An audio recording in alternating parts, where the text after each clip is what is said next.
بسم اللہ الرحمن الرحیم۔ السلام علیکم ورحمۃ اللہ وبرکاتہ۔ اللہ تعالیٰ فرماتا ہے 4 چیزوں کا اجر میں بے حساب دیتا ہوں۔ اس کا مطلب یہ ہوا کہ اس ایک عمل کے بدلے میں ہو سکتا ہے اللہ آپ کے سارے گناہ معاف فرما دے۔ بے حساب اجر کا مطلب ہے جیسے کسی کے لیے بلینک چیک لکھ دیا جائے۔ یہ 4 چیزیں ہیں۔ نمبر 1، صبر کرنا۔ اللہ رب العزت فرماتا ہے، ترجمہ: بے شک صبر کرنے والوں کو بے حساب اجر دیا جائے گا۔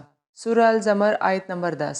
صبر کے متعلق ہمیں سمجھ لینا چاہیے کہ صبر اس وقت مقبول ہوتا ہے جب اس میں شکوہ شکایتیں نہ ہوں، اپنی مصیبت کا ہر کسی کے سامنے بیان کرنا نہ ہو، بلکہ اللہ پر توکل ہو، اس یقین کے ساتھ کہ یہ پریشانی یا مشکل اللہ کی طرف سے ہے اور اللہ ہی دور کرے گا۔ نمبر 2، معاف کر دینا۔ کسی کو معاف کر دینا اس کے باوجود کہ وہ غلطی پر ہے اور آپ حق پر ہیں، اس کا اجر بھی اللہ عز و جل بے حساب دیتا ہے۔ اللہ فرماتا ہے، ترجمہ: برائی کا بدلہ ویسے ہی برائی ہے، پھر جو کوئی معاف کر دے اور اصلاح کرے اس کا اجر اللہ کے ذمہ ہے۔ سورہ الشورى آیت نمبر 40۔ معاف کرنے کی بنیادی شرط یہ ہے کہ آپ بدلہ لینے کی پوزیشن میں ہوں لیکن معاف کر دیں۔ معافی انسان اپنے نفس پر جبر کر کے دیتا ہے، اس لیے اللہ تعالیٰ فرماتا ہے کہ اس کا اجر ہمارے ذمہ ہے، کیونکہ تم نے بگڑے ہوئے انسان کی اصلاح کی خاطر یہ کڑوا گھونٹ پیا ہے۔ اس آیت میں پہلا اصول یہ بتایا گیا ہے کہ بدلے کی جائز حد یہ ہے کہ برائی کسی نے آپ کے ساتھ کی ہے، اتنی ہی برائی اس کے ساتھ کرنے کا حق ہے، اس سے زیادہ نہیں۔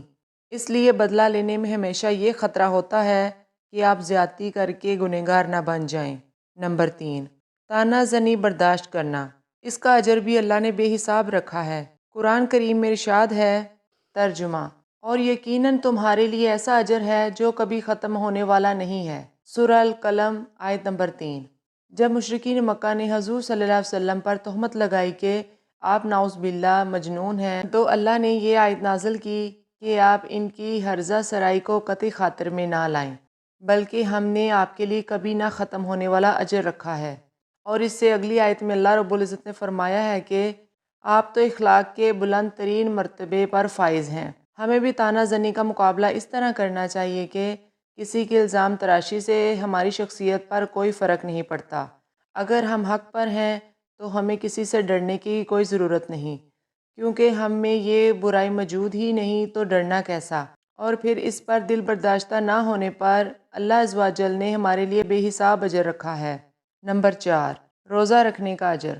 حدیث میں ہے، اللہ رب العزت فرماتا ہے کہ، ترجمہ: روزہ بندہ میرے لیے رکھتا ہے اس لیے اس کا اجر بھی میرے ذمہ ہے، یعنی روزہ رکھنے کا اجر اللہ رب العزت جتنا چاہے دے سکتا ہے۔